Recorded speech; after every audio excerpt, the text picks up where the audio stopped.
बच्चों मैं बात करूंगा आप लोगों से अबाउट क्वेश्चन नंबर 18।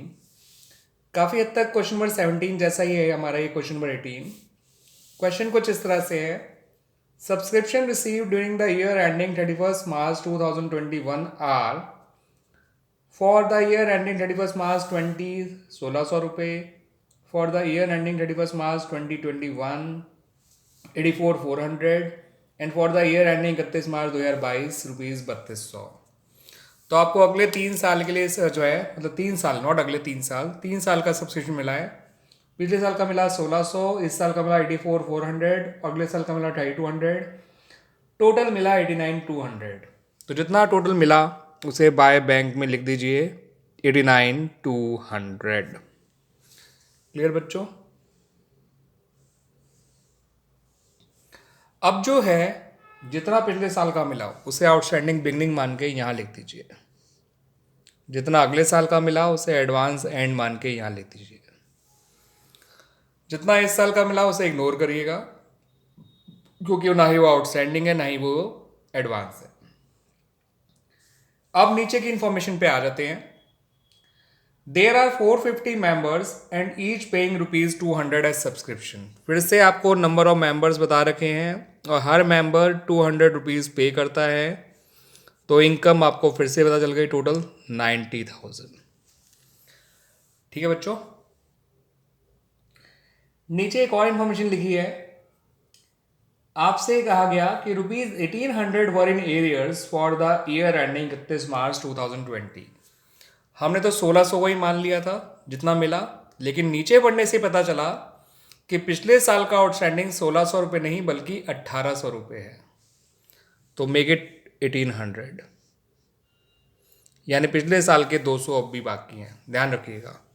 उसको मैं यहाँ लिख रहा हूँ, तो जितने पिछले साल के बाकी रह जाएं उसे यहाँ लिख लिया करिएगा। ठीक है बच्चों? क्योंकि साल के एंड में हम टोटल आउटस्टैंडिंग देख रहे होते हैं, केवल इस साल का आउटस्टैंडिंग नहीं देखते, टोटल आउटस्टैंडिंग सब्सक्रिप्शन कितना है ये देखा करते हैं। ठीक है बच्चों? क्वेश्चन में और कोई इन्फॉर्मेशन नहीं दे रखी और आपसे कहा गया आपको इनकम बतानी है सब्सक्रिप्शन की जो इनकम एंड एक्सपेंडिचर अकाउंट में जाएगी, वो तो आप ऐसे ही बता दीजिए 90,000 है। मगर क्वेश्चन में वही चीज़ पूछनी चाहिए थी कायदे से जो उन्होंने क्वेश्चन नंबर 17 में पूछी है कि what is the outstanding subscription at the end of the current year. तो आप देख सकते हैं यहाँ पे बिगनिंग के बारे में इन्फॉर्मेशन नहीं है, एडवांस एट द बिगनिंग के बारे में और आउटस्टैंडिंग एट द एंड के बारे में भी नहीं है। किसी एक को जीरो कंसिडर करना पड़ेगा, इसको कर नहीं सकते, कोई कम से कम 200 तो आउटस्टैंडिंग है ज़रूर आ रहा है पिछले साल का जो बच गया। तो ज़्यादातर एडवांस एट द बिगनिंग को ही ज़ीरो कंसिडर किया जाता है, मिला ही नहीं पिछले साल को एडवांस, है ना। अब देखिए ये साइड आ रही है 95,000, ये साइड है केवल 89,200। इसका मतलब साल के एंड में आउटस्टैंडिंग है 5,800, जिसमें से 200 पिछले साल के हैं और बचे हुए 5,600 करंट ईयर के हैं। Still outstanding for previous year and outstanding for current year. Balance sheet में तो 5800 ही लिखा जाएगा, ये आप अपनी इन्फॉर्मेशन के लिए ध्यान रखिए कि इसमें से 5600 करंट ईयर के हैं और 200 प्रीवियस ईयर के। मैं एक और तरह से प्रूव कर सकता हूँ कि करंट ईयर के 5600 ही क्यों हैं। आप जानते हैं करंट ईयर की इनकम 90,000 है और अगर आप ढंग से देखें तो यहाँ पर आपको क्लियरली लिखा हुआ था कि आपको इस साल का सब्सक्रिप्शन 84,400 मिला है, यानी कि 5600 कम मिला है। तो ये वही 5600 है क्योंकि इस साल के लिए एडवांस कोई मिला ही नहीं पिछले साल। ठीक है, इस बात को समझिएगा। 5600 जो है वो इसी साल का आउटस्टैंडिंग है, outstanding for the current year, but not outstanding at the end, क्योंकि 200 रुपये पिछले साल के भी बाकी हैं और साल के एंड में जो टोटल आउटस्टैंडिंग है वो 5,800 हो गया। ठीक है बच्चों?